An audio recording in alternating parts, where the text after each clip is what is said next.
선반과 맨 위에 상판이 될 부재는 길이에 맞춰서 똑바로 자르시면 되겠습니다. 자, 이렇게 잘라 두었으면 이제 옆판이 될, 즉 다리가 될 부분을 신경 써서 가공을 해야 됩니다. 일단 기본적으로 도톰하게 잘랐으면 기준을 잡아야 됩니다. 기준. 자, 우선 깨끗한 쪽, 제일 깨끗한 쪽을 한 면을 1번이라고 쓰고, 자, 이 1번을 기준으로 이 네 면을 바로 잡습니다. 자, 맞춰 봅니다. 이렇게 해서 맞으면 2번, 그 다음에 2번을 다시 기준으로 3번을 맞춥니다. 3번을 기준으로 4번. 자, 근데 어떻습니까? 4번에서는 뜨죠, 이렇게. 자, 그러면 만약에 이런 상태대로 다리를 만들어서 세우면 끄떡끄떡 합니다.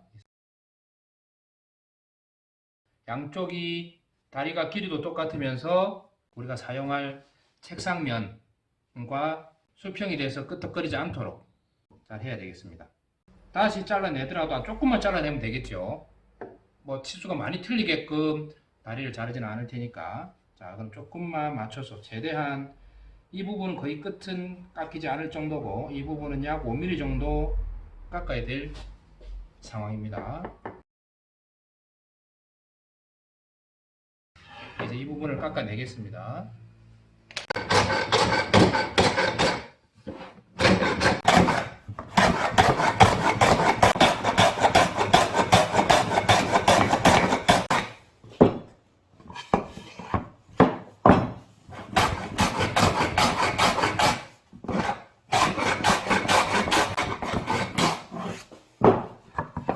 이제 연필로 그었던 표시가 거의 다 깎였습니다. 연필 선이 다 지워지고 나니까 차이가 많이 나지 않습니다. 거의 차이가 없어 보입니다. 사선으로도 치수를 한번 재어 보겠습니다. 자, 치수를 재어 보고 하는 방법은 이 끝점과 이 끝점, 즉 대각선으로 이렇게 그은 두 선의 길이가 똑같으면 네 곳의 각은 모두 직각이 됩니다. 약 1mm 정도 차이가 나네요. 365mm와 364mm, 1mm가 깁니다. 이쪽이. 그래서 긴 쪽을 살짝 다시 깎아줍니다. 자, 긴 쪽을 깎아주는데 긴 쪽만 살짝 깎아서는 안 되겠죠. 이 긴 쪽에서부터 1mm가 길기 때문에 이쪽으로 경사가 져 있는 겁니다. 사실은 1mm 짧은 쪽으로. 그래서 긴 쪽으로부터 시작해서 여기는 깎이지 말아야 되겠죠. 1mm만 깎으면 되기 때문에 많이 깎아서는 안 됩니다.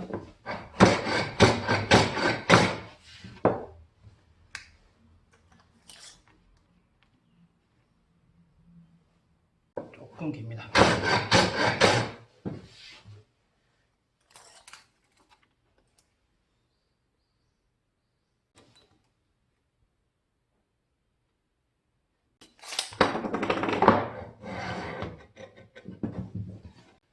자, 다리 모양을 비교를 해 보려고 합니다. 다리 모양을 비교를 해 볼 건데 지금 이 협탁은 다리가 4개가 이렇게 따로 붙어 있습니다. 의자, 책상, 대부분의 가구들이 이렇게 4개의 다리를 가지고 있습니다. 하지만 우리가 만들고자 하는 모니터 받침대는 이런 형상이 아니고 이렇게 면 전체가 다리 역할을 하면서 바닥에 붙는 형상입니다. 면 전체가 붙습니다. 그래서 어떤 차이가 생기느냐 하면 자, 이렇게 다리가 각각 4개인 것은 이 부분만 바닥에 닿습니다. 즉 이것이 다리가 있다면 이렇게 해서 다리가 있다면 이 부분은 없어지고 이 부분만 바닥에 닿겠죠. 즉 바닥과 수평인 문제, 끄떡끄떡 하는 문제가 생기더라도 닿는 부분만 잘 깎아주면 수정을 할 수가 있다는 얘기입니다. 그래서 이 면, 우리가 써야 되는 이 면은 수평이 되는 것이죠. 끄떡거리지도 않고. 우리가 지금 수업 시간에 쓸 수 있는 공구들 중에는 대패가 있습니다. 그 대패를 가지고 약간만 곡선이 되게끔 깎아줍니다. 이만큼 차이가 나도록 깎을 필요는 없고요. 이만큼 약간만, 그저 닿지만 않으면 됩니다. 이 평대패가 안으로 굽어지는 곡선은 깎을 수가 없습니다. 하지만 아주 작은 깊이의 곡선은 깎을 수가 있습니다. 날의 깊이를 조금만 조정을 해주면 됩니다. 그리고 대패질을 할 때 깎고 싶은 부분만 대패질을 하는 겁니다. 반대로 다시 끝까지 닿으면 끝이 깎이니까 닿아서는 안 되겠죠. 다리 부분이 되니까. 그리고 당기면서 멈추지 않고 끝까지 치면 이 부분은 터진다고 그랬습니다. 터지는 걸 많이 경험을 해 보셨습니다, 우리가. 자, 그래서 다리가 될 부분을 표시를 합니다. 이 부분도 내려서 표시를 하면 좋겠죠. 그리고 이 부분을 깎여서는 안 됩니다. 깎여야 될 부분은 이 가운데 부분, 사선을 긋고 있는 이 부분, 이 표시를 대패로 깎아서 지워주면 되겠죠. 반대로. 자, 연필로 그었던 표시가 많이 지워졌습니다.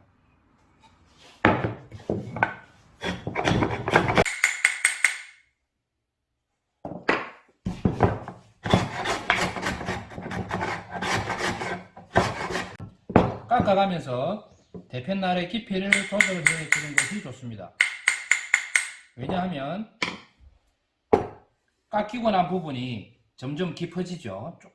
조금씩이지만 깊어집니다. 그러면 깎이지 않는 부분에 대패집이 닿아서 날이 더 깎지를 못하는 경우가 생깁니다. 날이 깎을 수 있는 깊이만큼은 다 깎았으니까요. 그래서 더 깎고 싶으면 대패날을 조금 더 내밀어 주셔야 됩니다.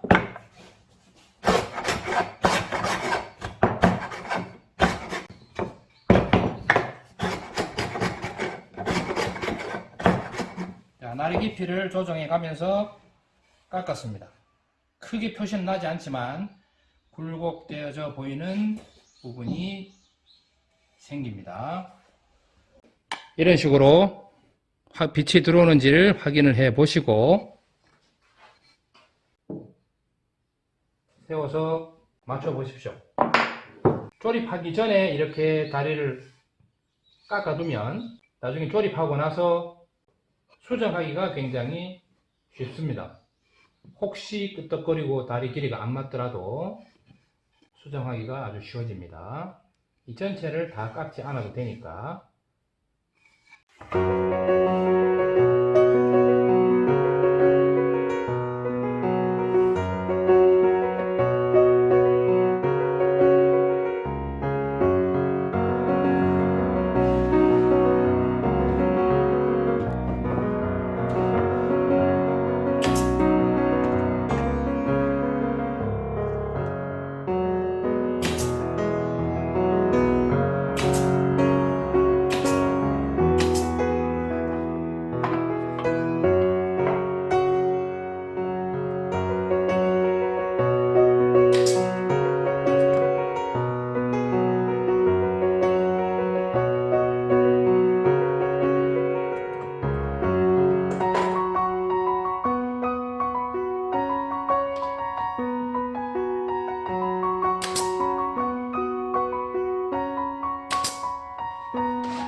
이렇게 조립을 끝냈으면 자, 끄떡거리는지 한번 확인해 보겠습니다. 끄떡거리네요. 자, 어느 쪽은 높고 어느 쪽은 낮다는 겁니다. 닿는 부분이 이렇게 양쪽 부분이네요. 자, 1번, 2번, 3번, 4번. 자, 이렇게 표시를 했을 때 3번과 2번 부분이 지금 닿아 있습니다. 그리고 1번과 4번 부분은 떠 있는 상황입니다. 자, 이런 경우에는 2번과 3번 부분을 수정을 해주면 되겠습니다. 자, 2번과 3번 중에 자, 이렇게 손으로 흔들어 보면 높다고 생각되는 부분이 있습니다. 그래서 2번과 3번 중에 한 점만을 수정을 해 주겠습니다. 2번을 선택을 해서 수정을 해 보겠습니다. 이쪽 부분 2번이라고 쓰고 뒤집어서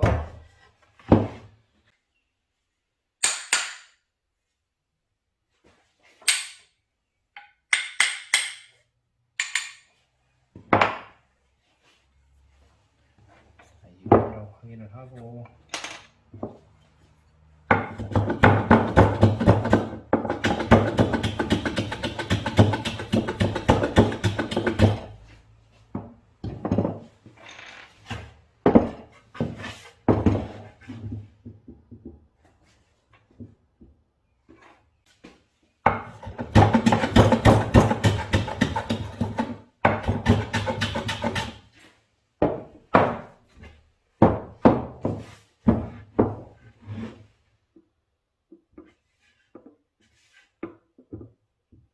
끄떡거리는 현상이 많이 줄었네요.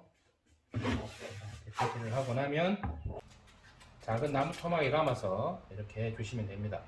망치 손잡이 같이 이렇게 곡선인 부분도 사포를 감아두면 곡선을 사포질 할 때 아주 유용하겠죠. 자, 이제 끄떡거림도 잡아주고 높낮이도 거의 다 맞추었으면 사포질을 너무 세게 해도 좋지 않습니다. 그러면 오히려 맞춰 놓은 치수가 더 낮아지면서 틀려지는 경우가 생기기 때문에 다시 끄떡거리는 현상이 생길 수도 있습니다.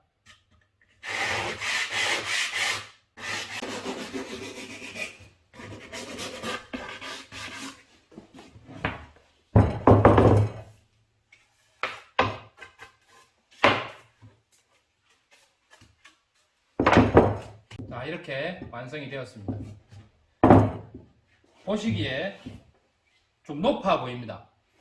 이게 사실 모니터를 또 놓으면 이만큼 모니터가 높아지겠죠. 그래서 위를 쳐다보면 목이 아플 정도로 높아질 것도 같은데 여러분에게 충분히 이 높이가 되도록 부재를 드립니다. 그러니 여러분들은 이 다리 높이를 용도에 맞게 조절을 해 보십시오. 지금 이것은 방바닥에 털썩 앉았을 때 밥상 정도가 되는 높이 혹은 커피를 두고 마시기에 좋은 높이 정도입니다. 책상 위에서 모니터 받침대로 쓰기에는 좀 높은 치수이기 때문에 그것을 감안해서 여러분들이 길이는 조절해서 자르시면 되겠습니다. 이렇게 해서 모니터 받침대도 만들어 봤습니다.